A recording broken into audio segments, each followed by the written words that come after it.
नमस्कार साथियों, आप सभी का स्वागत है हमारे इस न्यूज़ चैनल में। दर्शकों, अभी हम खड़े हैं हरियाणा के सोनीपत ज़िले में। यहाँ पर संत रामपाल जी महाराज जी का एक बहुत ही बड़ा आश्रम है और हम यहाँ पर पहुँच चुके हैं। तो यहाँ पर देखिए कितनी सारी जो भीड़ है वो हमारे साथ एकत्रित है। इनमें से दो पक्ष हैं। एक तरफ जो है ये खड़े हैं, ये संत रामपाल जी महाराज जी के फॉलोअर्स नहीं हैं, और दूसरी साइड ये संत रामपाल जी महाराज जी के शिष्य हैं। तो इनके बीच में जो है यहाँ पर आध्यात्मिक ज्ञान चर्चा शुरू होने वाली है। तो आप इस आध्यात्मिक ज्ञान चर्चा को पूरा जरूर सुनें। तो सबसे पहले हम शुरुआत करते हैं जो संत रामपाल जी महाराज जी के शिष्य नहीं हैं।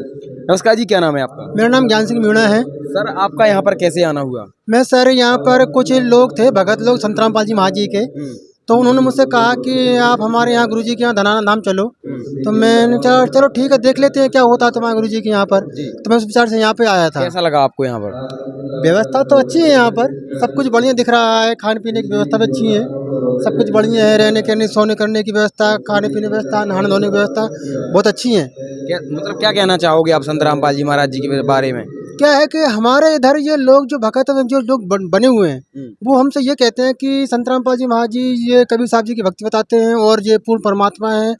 लेकिन मुझे कुछ समझ नहीं आता भगत जी, ये क्या जिला पड़ा क्या है तुम लोगों का। हम तो ब्रह्मा विष्णु शंकर जी को मानते हैं और इन्हीं की भक्ति करते हैं, और इन्हीं की भक्ति कई सालों से चली आ रही है। लेकिन फिर ये भक्ति बीच में अभी ये भक्ति कैसे चालू हो गई? जिन लोग हमसे बातें तो करते हैं, अच्छी तो लगती हैं, लेकिन हमारे फिर भी दिमाग में बात नहीं बैठ पाती कि ये कबीर साहब जी को परमात्मा किस रास्ते बता रहे हैं।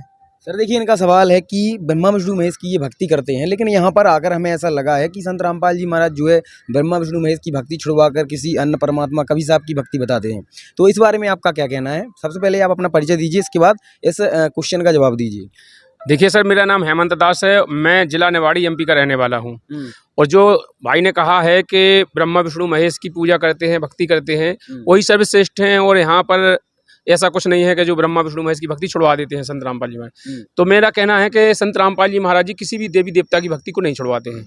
संत रामपाल जी महाराज जी ने तो केवल ये कहा है कि जो उनकी भक्ति विधि का प्रोसीजर है वो प्रोसीजर चेंज किया है, ना कि उन्होंने देवता चेंज नहीं किए हैं, ना किसी ब्रह्मा विष्णु महेश को छुड़वाया है। जबकि ब्रह्मा विष्णु महेश ये तो तीनों प्रधान हैं, और प्रधानों की पूजा तो पहले होती है, क्योंकि गुरुजी ने कहा है ब्रह्म तीनों देवा कमल दल बसे ब्रह्मा विष्णु महेश, और प्रथम इनकी वंदना, फिर सुन सतगुरु उपदेश। मतलब पहले पूजा तो इन्हीं की होती है। हमारे यहाँ तो ये भक्ति बिल्कुल करते ही नहीं है, मतलब यही वाली भक्ति कर रहे हैं जो हम लोग करते चले आ रहे हैं। आप जो भक्ति बता रहे हो ये तो हमारे इधर आसपास है ही नहीं है भक्ति। तो सर मैं कहना चाहूँगा कि जो भक्ति जो तुम बताते हैं ब्रह्मा विष्णु महेश की भक्ति करते हैं, तो आप क्या करते हो? ये ना तो तुम पूजा मंदिर जाते हो, ना किसी देवी देवता पे जल चढ़ाते हो, ना किसी का प्रसाद खाते हो। ये भक्ति कहाँ से हुई? आप कैसे भक्ति करते हैं? इस बारे में हमें पता ही नहीं चल रहा है कि ये भक्ति करते हैं। ये तो फंड करते हैं, ऐसा लग रहा है हमें। बताइए सर। मतलब भाई ने कहा है कि ना तो किसी देवी देवता पे जल चढ़ाते हो, ना फूल चढ़ाते हो, ना कुछ हल्दी चावल कुछ भी नहीं चढ़ाते हो, ना दिखावा कुछ करते हो, केवल मतलब भक्ति करते हो तो फंड करते हो। अरे फंड तो आप लोग कर रहे हो भैया। जो आपके धर्म गुरु हैं उन्होंने आपको भटका रखा है, क्योंकि जो आपके धर्म गुरु हैं जिन्होंने आपको यह मार्गदर्शन किया है वो बिल्कुल गलत है। क्योंकि हमारा देखो, कोई भी बच्चा अगर पढ़ने जाता है तो उसका कोई सिलेबस होता है। अगर बच्चा पढ़ेगा तो उसका सिलेबस जरूरी है। अगर सिलेबस के खिलाफ हो जाएगा तो वो बच्चा पास थोड़ी होगा, वो तो फेल हो जाएगा। तो हमारे जो सिलेबस हैं, जैसे कि हमारे हिंदू धर्म के श्रीमद् भगवत देवी भागवत पुराण है, और देवी गीता है, और तुम्हारे 4 वेद हैं, 6 शास्त्र हैं, 18 पुराण, जितने भी हमारे सदग्रंथ हैं हिंदू धर्म के, मुसलमान धर्म, सिख ईसाई धर्म, सभी धर्म, उनके भक्ति मार्ग के लिए पहले सिलेबस जरूरी है। अगर हम सिलेबस देखिए भगत जी, 1 मिनट, अगर आप सिलेबस से चलेंगे तो आपकी भक्ति होगी, अगर सिलेबस के बाहर जाएंगे तो आपकी भक्ति नहीं मानी जाएगी।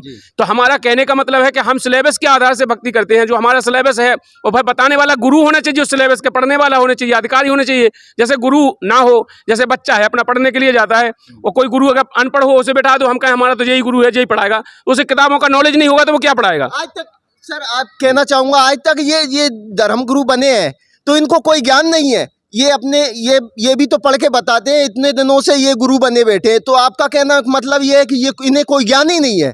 तो इस बारे में कहना चाहूँगा सर, ये बताओ इनसे कि ये सभी गुरुओं को ये बताते हैं कि इनको कोई ज्ञान ही नहीं है। संत रामपाल जी महाराज जी एक ऐसे गुरु है जो वो भक्ति विधि बताते हैं, ये भी तो कथा सुनाते हैं, प्रचार करते हैं, श्रीमद् देवी भागवत का वो बताते हैं, सभी मतलब में सभी धर्मों की पुस्तक बताते हैं, ये जितने भी धर्म गुरु बने हैं ये सभी नकली हैं। इसके बारे में क्या कहना चाहोगे? सर एक मिनट सर, इनका सवाल हो जाने दीजिए पहले। देखिए सर, इनका कहना है कि संत रामपाल जी महाराज जी केवल क्या पूर्ण संत हैं, क्या और भी जो संत हैं क्या उनको कोई ज्ञान नहीं था? देखिए पहले मेरा पूरा क्वेश्चन पहले वाला नहीं हो पाया, या तो आप क्वेश्चन पूरा मेरा पहले का होने दीजिए, दूसरा क्वेश्चन रखिए। जैसे आपने कहा है पहले आपका ब्रह्मा विष्णु महेश की भक्ति की बात था, अब आ गया आपका के मतलब ये धर्मगुरु आपके मतलब जो है ये सब नकली हैं, ये कुछ नहीं जानते हैं। हाँ तो बिल्कुल नकली हैं। देखो नकली को नकली कह देना में कोई बुराई नहीं है। आप उनको नकली किस आधार पर सिद्ध करना चाहते हैं? मैं प्रमाण के आधार से ही सिद्ध करूंगा। जैसे हमारे संत रामपाल जी महाराज जी ने हमारे सभी सदग्रंथों को उंगलियों पे गिना रखा है। जैसे देवी गीता है, पुराण है और तुम्हारे 4 वेद हैं, इनको उंगलियों पे गिना रखा है। और जो हमारे वेदों में लिखा है, हमारे शास्त्रों में लिखा है, वो तो बिल्कुल बताते ही नहीं है। उनके विपरीत भक्ति विधि बताते हैं, जो कि बिल्कुल विपरीत है। और विपरीत ले जाने वाला क्या गुरु हो सकता है? क्या वो सही गुरु होगा? नहीं, वो भागवत कथा में से बताते हैं ना। भागवत कथा, जितने भी कथावाचक हैं भागवत कथा को खोलते ही नहीं है। आज तक कोई भी कथावाचक बता दे कि जो भागवत कथा करते हैं उनको खोल के रखते हैं, उसको बंद करके रखते हैं, उसकी पूजा कर देते हैं खाली उसको खोलते नहीं। अपने मनगढ़ंत कहानी से उनको गा करके, रिझा करके और गाना आना बजा करके खुश करके पब्लिक को चले जाते हैं। जबकि अपनी श्रीमद् देवी गीता में लिखा क्या है, पुराणों में क्या लिखा है, कभी खोल के दिखाया नहीं है। अगर दिखाया होता तो ये बिल्कुल भोली भाली जनता जो ये कह रहे हैं, जो इनका बिल्कुल सच कहना है, क्योंकि ये भोली भाली जनता है, इनको ये पता नहीं चला आज तक। बताने वाले धर्मगुरुओं ने बताया ही नहीं है, क्योंकि पहले तो इन पर बैन लगा रखा है। उन्होंने कहा है कि गीता जी को कोई नहीं पढ़ेगा, केवल ब्राह्मण पढ़ेंगे, रामायण को कोई नहीं पढ़ेगा, ब्राह्मण पढ़ेंगे। जब और अन्य जाति के लोग नहीं पढ़ेंगे तो उनको शिक्षा कहाँ से मिलेगी? वो समझ नहीं पाएंगे। तो पहले तो भोली भाली जनता को बहका के रखा। वो बिल्कुल ये सही कह रहे हैं कि हमको पता क्यों नहीं लगा कि आप लोगों को बताया ही नहीं है कि ग्रंथों में लिखा क्या है। आप लोगों ने कभी ग्रंथ पढ़े हैं? हमने बताइए सर। ग्रंथ तो नहीं पढ़े हैं, लेकिन जो हमारे यहाँ सुंदरकांड करते हैं, वेद हवन करते हैं और भी भागवत कथा करते हैं, तो क्या सब व्यर्थ है क्या जी? सुंदरकांड जो हमारे पढ़ा जाता है, वेद हवन किया जाता है और भी भागवत कथा पढ़ी जाती हैं, तो जहाँ जी सुंदरकांड में जाते हैं, जहाँ वेद हवन में जाते हैं, और भी ना जो हमारे दुर्गा जी का वो पूजन होता है उसमें नहीं जाते हैं। तो सर बताइए क्या कराने सर, क्यों नहीं जाते हैं? बताइए सर। देखिए इन्होंने कहा है कि देवी जी का पूजन होता है, सुंदरकांड होता है, रामायण होती है। मतलब देखिए अगर आपने रामायण पढ़ी है, मान लिया अच्छी बात है, रामायण का पाठ करा रहे हैं, आप पढ़ रहे हैं, लेकिन रामायण का पाठ पढ़ने के बाद उसका मान रहे हैं कुछ रामायण में का। रामायण तो पढ़ते हैं आप, रामायण पढ़ लिया आपने, लेकिन रामायण में से कुछ माना है आपने?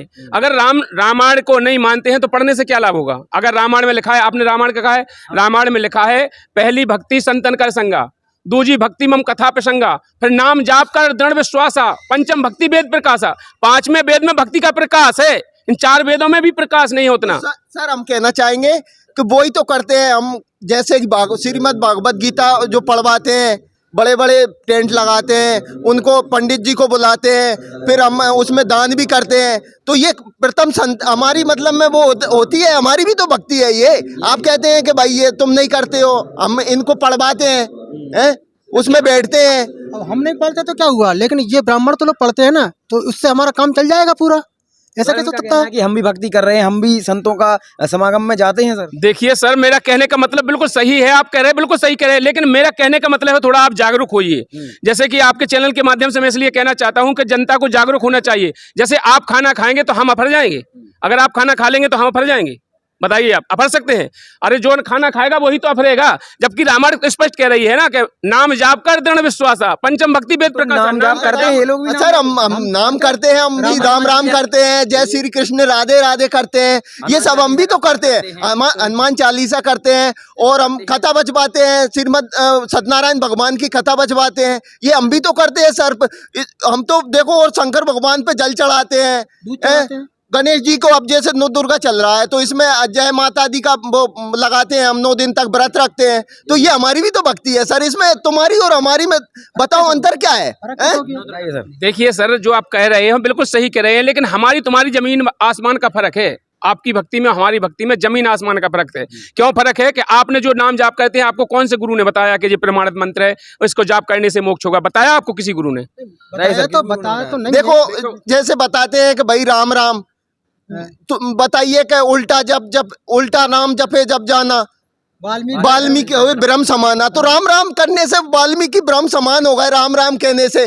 तो उसके बारे में हम भी राम राम कहते हैं, कृष्ण के राधे राधे कहते हैं सर। वृंदावन जाते हैं और गांव में झंडा निकालते हैं, हनुमान जी का झंडा होता है वो निकालते हैं मंगलवार को, शनिवार को परिक्रमा करते हैं, वृंदावन जाते हैं। तो ये हम भी तो करते हैं सर। इसमें आपका क्या अलग है? प्रदीप मिश्रा जी जो कथावाचक हैं शिव पुराण के, वो बिलपति चढ़वाते हैं शिवलिंग पे। वो कहते हैं जो मनोकामना लोगों की मनोकामना पूरी हो जाती हैं। आप कैसे कह रहे हो कि मतलब हमारे गुरुजी जो हैं भक्ति गलत बता रहे हैं?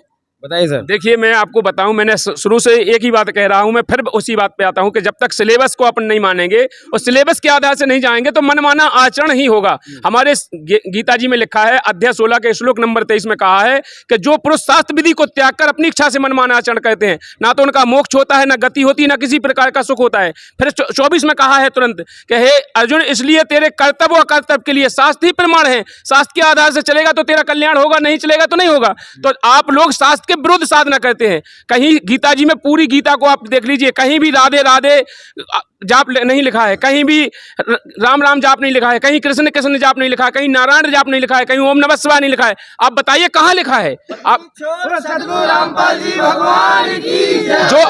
जो आप कह रहे हैं कि हम ये जाप कहते हैं, कहीं भी नहीं लिखा है। आपकी रामायण में भी कहीं नहीं लिखा है कि आप इन जाप को करिए। आप रामायण में हमें बताइए कहीं लिखा है कि राम राम का जाप करिए? राम तो स्वयं ओम नाम का जाप करते थे। सर कभी आपकी भी एक वाणी है कि राम नाम डरते रहो जब तक घट में प्राण, कभी तो दीनदयाल की भनक पड़ेगी कान। तो कभी साहब जी ने भी राम नाम का जाप किया है सर? ये राम नाम संकेत है भैया, मानिए मेरी बात। राम नाम संकेत है, राम नाम राम जाप नहीं है, राम नाम संकेत है।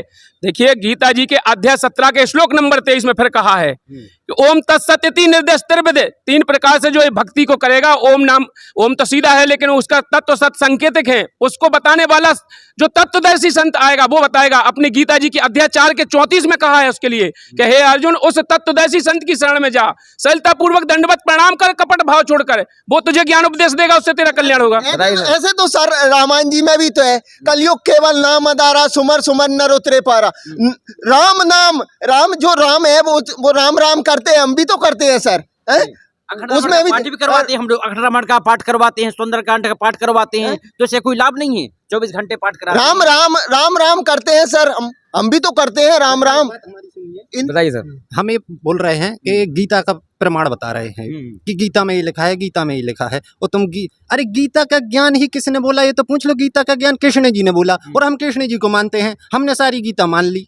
बताइए, अब गीता का ज्ञान ही कृष्ण ने बोला तो कृष्ण भगवान हुए कि नहीं हुए? तो हमने, और कृष्ण जी को हम मानते हैं, एकादशी का भी व्रत करते हैं, वृंदावन भी जाते हैं। अब गीता का ज्ञान कृष्ण ने बोला और हम कृष्ण को मान रहे हैं, अब हमें गीता खोलने की क्या जरूरत है?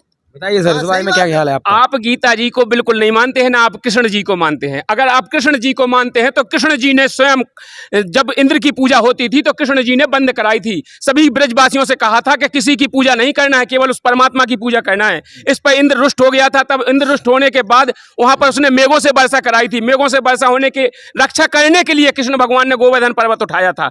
वो मानते हैं, लेकिन उन्होंने क्या इसलिए उठाया था कि मेरी पूजा करो या गोवर्धन की पूजा करने लगो? गोवर्धन से तो रक्षा की थी ब्रजवासियों की। अब आप लोग जाके गोवर्धन की पूजा करने लगे, आप उसकी परिक्रमा लगाने लगे। यार समझो, अपने जैसे शास्त्र इसलिए बनाए हैं कि हमारा प्रमाण रहे, वो प्रमाण के लिए बनाए कि गोवर्धन उठाया था, गोवर्धन उठा करके रक्षा की थी, इसलिए कि उस परमात्मा की पूजा करो। गीता जी में आप कह रहे हैं ना, गीता जी को मानते हैं, हम कृष्ण को मानते हैं। गीता जी में ही लिखा है कि हे अर्जुन, अध्याय 18 के श्लोक नंबर 62 में कहा, हे अर्जुन, उस तत्वदर्शी संत की शरण में जा, जिसकी कृपा से सनातन धर्म और शाश्वत धाम को प्राप्त होगा, लौट के पुनः जन्म मृत्यु में नहीं आएगा। श्री कृष्ण भगवान कह रहे हैं। अगर आप कृष्ण भगवान को मानते हैं तो कृष्ण भगवान ने तो यही कहा है कि अर्जुन, तू लड़ेगा तो भी मारा जाएगा, नहीं लड़ेगा तो भी मारा जाएगा। मैं बड़ा हुआ काल हूं। वो काल कौन था? कृष्ण भगवान तो वहां पहले थे। वो कह रहा है मैं अभी अभी प्रकट हुआ हूं। अगर वो अभी अभी प्रकट हुआ तो कृष्ण भगवान कहाँ से थे वहां पर? बताइए आप। बताइए सर। धार्मिक गुरु तो अभी तक यही बताते रहेगी, कब सही है? हमारे धार्मिक गुरु ने यही बताया है कि गोवर्धन की परिक्रमा करो, मंदिर जाओ, वहां आप फूल जड़ाओ, पंडित जी को दान करो, तब तुम्हारा मोक्ष होगा। जो हमारे धार्मिक गुरु हैं वही बताते हैं कि सत्यनारायण की कथा करो, हमारे लिए दान दो और मेवा बनवाओ और सारी गोबर से लीपा पोती करके और फिर फूल माला चढ़ा करके मंदिर में जाओ और तभी मोक्ष होगा। हमारे धर्म को यही बताते हैं कि मंदिर में जाना बहुत जरूरी है। बिना मंदिर में हमारे गुरु तो ये भी बताते हैं कि जो पितृ पूजा होती है वो भी करना चाहिए, और तुम्हारे पितरों का मोक्ष हो जाएगा। और हम लोग वो काम करते भी हैं, तो क्या फिर हमारे पितरों का मोक्ष हुआ है कि नहीं हुआ होगा? हमसे तो गुरु हमारे यही बोलते हैं। आपके हिसाब से क्या है सही? आप बताइए। बताइए एक पॉइंट और पूछ लीजिए सर इनसे कि इन्होंने अभी एक काल का जिक्र किया, ये काल कहाँ से आ गया? और ये बोल रहे हैं कि गोवर्धन पर्वत उठाया था कृष्ण जी ने ब्रज की रक्षा करने के लिए। अब तुम गोवर्धन को क्यों मानते हैं? तो हम क्यों नहीं मानेंगे, क्योंकि कृष्ण जी ने उठाया था। हमारे एक शब्द है कि प्रभु तेरे चरण पड़े जहाँ जहाँ वह तीर्थ हमारा वहीं वहीं। तो जिस गोवर्धन को भगवान ने उठा लिया तो हम उसकी परिक्रमा क्यों नहीं करेंगे? और ये पूछिए, इन्होंने ये बोला है कि गीता में एक काल बोल रहे हैं कि काल ने बोला। अरे गीता तो कृष्ण ने बोली, काल बीच में कहाँ से आ गया? सिद्ध बताइए सर। कीजिए। देखिए, ये काल भगवान है जो गीता में प्रकट हुआ है, जो आप लोगों को पता नहीं है। श्रीमद् देवी गीता जी में स्पष्ट लिखा है कि वो काल प्रकट हुआ है, उसमें ब्रह्म बताया उसे, आप काल कहो ब्रह्म कहो, और फिर उसके बाद बताया है पर ब्रह्म, उसके बाद बताया है पूर्ण ब्रह्म। 3 ब्रह्म की चर्चा है गीता में। आप गीता जी को पढ़िए और आपके जो धर्म गुरु हैं, जैसे गीता अध्याय 15 के श्लोक नंबर 16-17 में 2 पुरुष और बताए हैं, क्षर पुरुष और अक्षय पुरुष। इसके बाद कहा है उत्तम पुरुष तू अन्य परमात्मा इति उदाहरते, परमात्मा तो कोई और है। तो ये क्षर पुरुष कहो या उसे ब्रह्म कहो या उसे काल कहो, एक ही चीज है। ब्रह्म ने बोली है गीता, कृष्ण भगवान का तो रोल ही नहीं है उसमें। आप कह रहे हैं कि कृष्ण भगवान का तो रोल ही नहीं है। अगर कृष्ण भगवान का रोल होता तो जब इनने लड़ाई करा दी, लड़ाई कराने के बाद जब से मर गए, मरने के बाद जब उनको पांडवों को पाप लगा, फिर उनके ऊपर कष्ट पड़ने लगे, उनने कही कि हमारे ये कष्ट कैसे दूर होंगे, तब वहां पर कहाँ गए? कृष्ण भगवान के पास गए पूछने। तो कृष्ण भगवान क्या कह रहे? जब मैं योग युक्त था, जब मुझे पता था, अब मुझे पता नहीं है, मैं क्या बताऊं तुम्हें उपदेश, क्या सुनाऊं मैं वो। तो जब कृष्ण भगवान स्वयं बोले तो वो भूल जाते। बताइए अब क्यों भूल गए? उन्होंने क्यों कहा मैं योग युक्त नहीं हूं अब? अरे योग युक्त तो तुम क्या फिर से हो जाओ ना भैया। अगर जब योग युक्त होते तो फिर हो जाओ, तुम फिर से बता दो ना, शंका को समाधान करो। उनको समाधान नहीं कर पाओ। और जिनको तुम कह रहे कृष्ण भगवान स्वयं एक भीलिया के बारे से मर गए, पूरे पांडवन को नाश करा दो, पूरे कौरवन को नाश करा दो, पूरी यादव वंश पूरे कृष्ण भगवान के सामने मर गए लड़के, पूरे नाश करा दो पूरे कुल को। वो आप कह रहे हैं कृष्ण भगवान को रोल नहीं है, तो पूरे ब्रह्म को रोल है। ब्रह्म ने ही सबको मरवाया है। ब्रह्म कह रहा है कि तुम लड़ेगा तो भी मारा जाएगा, नहीं लड़ेगा तो भी मारा जाएगा, क्योंकि ब्रह्म के ऊपर 21 ब्रह्मांड का मालिक ब्रह्म है। आपको यदि पूरा ज्ञान चाहिए तो आप संत रामपाल जी महाराज जी के लिखित पुस्तकों को पढ़िए। ज्ञान गंगा है, जीने की राय है, गीता तेरा ज्ञान अमृत है। संत रामपाल जी महाराज जी ने इतनी पुस्तक लिख रखी है, उनमें पूरा विस्तार से पूरा ज्ञान लिख रखा है। आपको पूरी सृष्टि रचना की जानकारी चाहिए तो सृष्टि रचना पढ़िए। और डीवीडी पर भी आप सुनना चाहते हैं, संत रामपाल जी महाराज जी के सत्संग है, संत रामपाल जी महाराज जी ऐप है, ऐप में जाकर देखिए, सृष्टि रचना डली हुई है। पूरी सृष्टि रचना आप पढ़िए, विद प्रूफ प्रमाणों के मिलेगी आपको। क्योंकि जब तक आपको सृष्टि रचना का ज्ञान नहीं होगा, आप बिल्कुल नहीं समझ पाएंगे कि ये ब्रह्मांड क्या है, काल क्या है, 21 ब्रह्मांड क्या है। क्योंकि 21 ब्रह्मांड में जो काल भगवान का है, पूरा डमडमा उसी का है। यहाँ पर जितने जीव फंसे हुए हैं, हम सभी एक जगह के वासी हैं, सतलोक के वासी हैं। हम यहाँ आकर के फंसे हैं, काल भगवान की चाल है। इसके लिए आपको सृष्टि रचना पढ़नी होगी। थोड़ी सृष्टि रचना समझ में आएगी जब आपको पता लगेगा कि कृष्ण भगवान कहाँ तक के भगवान है। ये नहीं कहा मैंने क्या कृष्ण भगवान नहीं है। कृष्ण भगवान 3 लोक के स्वामी हैं। जब आप बताइए, जब आप राम राम कर रहे हैं कि राम को हम जाप कहते हैं, राम राम, जब राम नहीं थे सतयुग में, कौन से राम का जाप करते थे? बताइए। एक राम दशरथ का बेटा, एक राम घटघट में बैठा, एक राम का सकल पसारा, एक राम है जग से न्यारा। सर वही बात आ गई ना, अब ये राम को मानते नहीं है, ये तो देवी देवताओं को मानते नहीं है। वही बात आ गई कि राम तो भाई राम की तुम पूजा करते नहीं ना, तो भगवान को तुम मानते हैं। जितने भी संत रामपाल जी महाराज के ये शिष्य होते हैं सर, ये तो ना मंदिर जाते हैं, ना किसी का प्रसाद खाते हैं, ना किसी देवी देवता पे ये माथा टेकते हैं, ना मंदिर में जाना आना होता है इनका। ये भगवान को मानते नहीं है। हमारे कुछ लोग तो सर जी हमारे कुछ लोग एक क्वेश्चन हो जाने दीजिए सर, पहले एक क्वेश्चन हो जाने। इनको सनातन का ज्ञान ही नहीं है, एक मिनट रोकिए सनातन ना, का ज्ञान ही नहीं है। हमारे कुछ लोग जो पहले बताइए सर, अब आपका क्या विचार है? सर यही तो, ये ना संत रामपाल जी महाराज के जो शिष्य हैं, ये चेले हैं, वो ना तो मंदिर जाते हैं, ना देवी देवताओं को मानते हैं। ये राम के बारे में तो बोलते हैं भाई राम राम राम राम, लेकिन राम को मानते नहीं है। हम तो सभी देवताओं को मानते हैं, ये तो राम भाई ये राम। बाकी का इनका ये अच्छा लगा, भंडारा देखा हमने यहाँ पे, भंडारे में भंडारा खाया हमने, यहाँ की व्यवस्था भी देखी कि भाई फुल्का राम, हाँ फुल्का राम भाई, चाय राम, जल राम, मिर्ची राम, अचार राम, ये सब में राम बोलते हैं। लेकिन देवी देवताओं को नहीं मानते ये, ना तो प्रसाद राम भगवान पे चढ़ाते हैं हम, ना उनका प्रसाद खाते हैं, ना मंदिर में जाते हैं। हमने देखा हमारे गांव में भगत है तो वो तो बाकी का राम का नाम भी नहीं लेते हैं। यहाँ तो सभी राम देखा, ये तो बहुत अच्छी बात, लेकिन ये देवी देवताओं को नहीं मानते। इस बारे में मैं जानना चाह रहा हूँ कि भाई ये क्या है, ये माँ ना तो मंदिर जाते हैं, ना देवी देवताओं को प्रसाद खाते हैं, ना फूल चढ़ाते हैं, ना जल चढ़ाते हैं। शंकर भगवान पे आज माता जी का झांकी लग रहा है तो उनमें भी नहीं जाते हैं, ना चंदा देते हैं। पहले तो ये जब भक्ति नहीं ली थी, इनने जो नाम नहीं लिया था बताते हैं, तो इससे पहले तो खूब चंदा देते थे। अब तो ये नवदुर्गन में चंदा भी नहीं देते। इसके बारे में जानना चाहता हूँ सर। ये राम भगवान को मानते ही नहीं है, भगवान को मानते ही नहीं, देवी देवताओं को नहीं मानते। बताइए सर। देखिए सर, इन्होंने कहा है कि राम को नहीं मानते। मैं राम को मानता हूं और राम ने जो कहा है उसको मानता हूं। जितने संत रामपाल जी महाराज जी के शिष्य हैं, जो राम कह रहे हैं उसको मानते हैं। राम को मानने का मतलब क्या हुआ? आपने कहा कि मूर्ति पे पूजा कर दें, हम फल चढ़ा दें, फूल चढ़ा दें, दूध चढ़ा दें, जल चढ़ा दें, इससे मानना हो जाएगा? अरे राम जो कह रहे हैं वो तो मानो। राम ने कहा है कि कलयुग योग न यज्ञ न ज्ञाना, एक आधार नाम गुण गाना।